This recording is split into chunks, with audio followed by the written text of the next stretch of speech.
महाराष्ट्रातील number 1 TV channel आवाज TV, आवाज आपल्या सर्वांचा। धुळे महानगरपालिकेच्या आरोग्य अधिकाऱ्यांनी नियम दाब्यावर बसवत कंत्राटी पद्धतीने भरती केल्याचा आरोप माजी उपमहापौर कल्याणी अंपळकर यांनी केला आहे आणि या संदर्भात धुळे महानगरपालिका आयुक्त अमिता दगडे पाटील यांना भेटून या संदर्भात निवेदन दिले आहे। धुळे महानगरपालिका आयुक्त अमिता दगडे पाटील यांनी अंपळकर यांना संदर्भात चौकशी करून कारवाई केली जाईल असे आश्वासन दिले असल्याचे अंपळकर यांनी स्पष्ट केले आहे।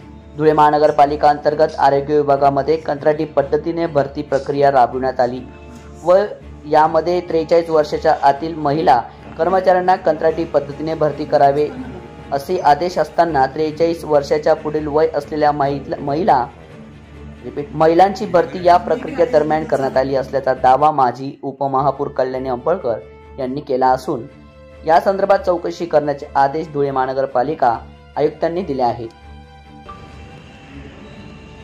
मागच्या महिन्यात म्हणजे जून महिन्यामध्ये महापालिकेमध्ये कंत्राटी कर्मचाऱ्यांची भरती झालेली होती।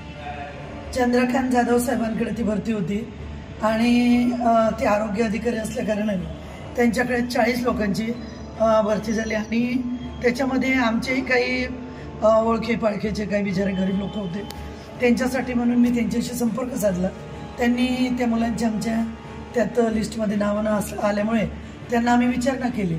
त्यांना विचारणा केल्यावर त्यांनी आम्हाला एक उत्तर दिलं की एक असा GR आलेला आहे की 43 वर्षाच्या वर कोणीही सदस्य असेल कर्मचारी तर त्यांना आपल्याला रुजू करून घेता येत नाही, शिवाय त्यांचं शिक्षण 10वीच्या वर पाहिजे, 10वी शिक्षण कमीत कमी पाहिजे।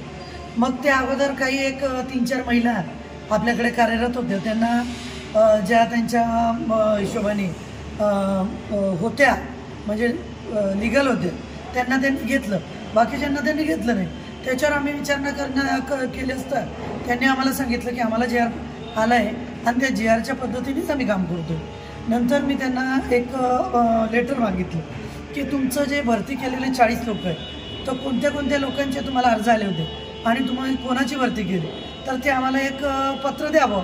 तर त्यांनी ती सगळी माहिती मला दिली आणि तेव्हाची माहिती मी आज जपून ठेवली। परंतु आज एक म्हणजे या महिन्यामध्ये जुलै महिन्यामध्ये आत्ता काही दिवसापूर्वी एक नवीनच महिला रुजू झालेली माझ्या लक्षात आली आणि ती महिला रुजू करत असताना तिचं वय 46 वर्ष, तिचं जन्म 1979चा आहे। मग ती महिला त्यात रुजू कशी करून घेतली? ती GRच्या विरुद्ध नाही का? मग या विरुद्ध आम्ही आज आयुक्ता मॅडमकडे आलेलो होतो आणि सकाळपासून खरं सांगायचं म्हणजे जाधव साहेबांच्या केबिनला आम्ही आलो। कमीत कमी 15 ते 16 वेळा आमचं फोन झाला, परंतु त्यांनी आमचा फोन उचलला नाही। त्यावेळेस आम्ही कमीत कमी 1-2-3 तास तिथे बसलो आणि अशा अवस्थेमध्ये आम्हाला आयुक्त मॅडमला फोन लावावा लागला। आयुक्त मॅडमने आम्हाला संध्याकाळी या म्हणून सांगितलं। आम्ही कमीत कमी आता 4:30 वाजेपासून तिथे बसलेलो होतो। त्यांनी आम्हाला शब्द दिला होता की आम्ही सोमवारी करून देतो, परंतु आम्हाला त्या विषयाला थांबण्याची कुठल्याही प्रकारची गरज वाटली नाही, कारण त्यांच्याकडे सगळे लिगल प्रोसेस करायला उशीर लागायला काही कारणच नव्हतं आणि आमच्याकडे सगळं प्रूफ होतं। त्यामुळे मॅडमने थांबून स्वतः थांबून ही क्विक ॲक्शन घेतली आणि आज आम्हाला लेखी दिलं आणि त्यांच्यावर कारवाई करण्याची। रोजच्या ताज्या घडामोडींसाठी आवाज टीव्हीला सबस्क्राईब करा आणि बेल आयकॉन प्रेस करा।